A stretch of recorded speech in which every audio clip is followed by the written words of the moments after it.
Campaign آپ نے گانا بھی نو ٹو کرپشن پہ بنایا ہے، یہ بکس ہیں، یہ کلرنگ بک ایک دفعہ ذرا دکھا دیں آڈینس کو.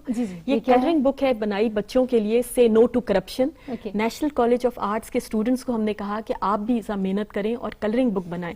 اس کلرنگ بک میں ہر پیج پہ ایک کلرنگ کا اسکیچ بنا ہوا ہے اور اس کو سائیکولوجیکل طریقے سے کیا گیا. جب بچہ 7 سال کا، 10 سال کا، 12 سال کا بچہ جب اس کو کلرنگ کرے گا، جوں وہ کلر ابزارب کرے. یہ دیکھیں، یہ پاور ہے خاتون کی کہ بڑے ڈیلیکیٹ طریقے سے ایک بڑے ہی مشکل ایشو میں کچھ کمی اور اس مسئلے سے نمٹنے کی کوشش کر رہی ہیں. آن گراؤنڈ کوئی تبدیلی اس کیمپین کے بعد آپ کو نظر آتی ہے؟ مجھے بہت زیادہ نظر آئی ہے. 2 سال پہلے یہ کیمپین شروع ہوئی تھی اور میں نے جیسا آپ کو کہا کہ it is all about hammering this message.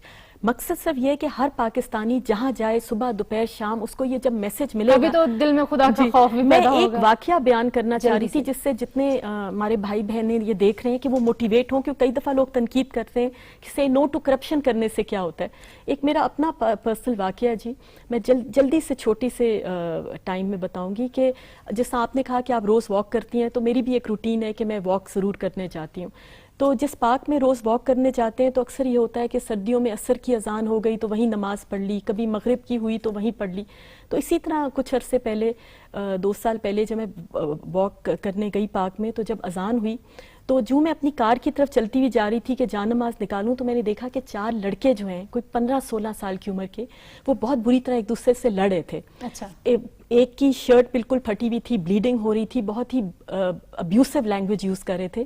اور ایک لڑکا تھا، اس کے ہاتھ میں اینٹ تھی اور وہ اینٹ مارا تھا اور بہت بدتمیزی ایک دوسرے سے. مجھے بیک آف دا مائنڈ میں یہ تھا کہ خدا نہ خواستہ یہ ایک دوسرے کو کہیں زیادہ نقصان نہ پہنچا دیں.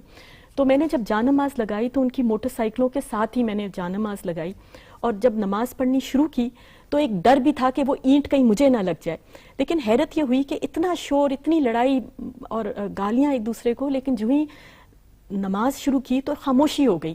اور پھر میں نے کیا دیکھا کہ ایک بچہ دوسرے بچے کو کہتا ہے، اب جنون ہے، لڑائی اپنے پیک پہ ہے، لگ رہا تھا ان کو ہوش ہی نہیں ہے، لیکن ایک بچہ دوسرے دوست کو کہتا ہے، او یا رک جاؤ، آنٹی نماز پڑھی ہے، سامنے سے نہ گزرنا.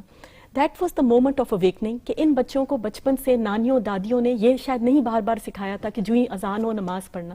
ایک بات جو بار بار کہیں جائے اس کا اثر ہوتا ہے. کوئی نماز پڑھا ہو تو سامنے سے نہ گزر. میں نے کہا اب نہیں رکنا. پورے پاکستان میں ہم نے چیئرمین صاحب سے بھی ڈسکس کیا، انہوں نے تو کہا بہت ہی اچھا ہے کہ سے نو ٹو کرپشن. یہ جو اویئرنیس اور پریونشن کی کیمپین جو آپ لیڈ کر رہی ہیں، وی وش یو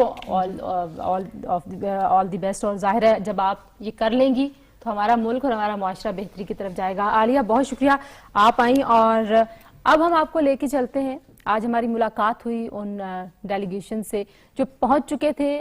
4 ممالک کے ڈیلیگیٹس جو ہیں، جو ہیڈ آف ڈیلیگیشن ہیں، ان سے ہم نے بات کی ہے. ان کے ممالک میں کرپشن کے کیا حالات و واقعات ہیں وہ گفتگو آپ کو سناتے ہیں اور اس گفتگو کے ساتھ ہی آپ کو چھوڑے جائیں گے. آئیے دیکھتے ہیں.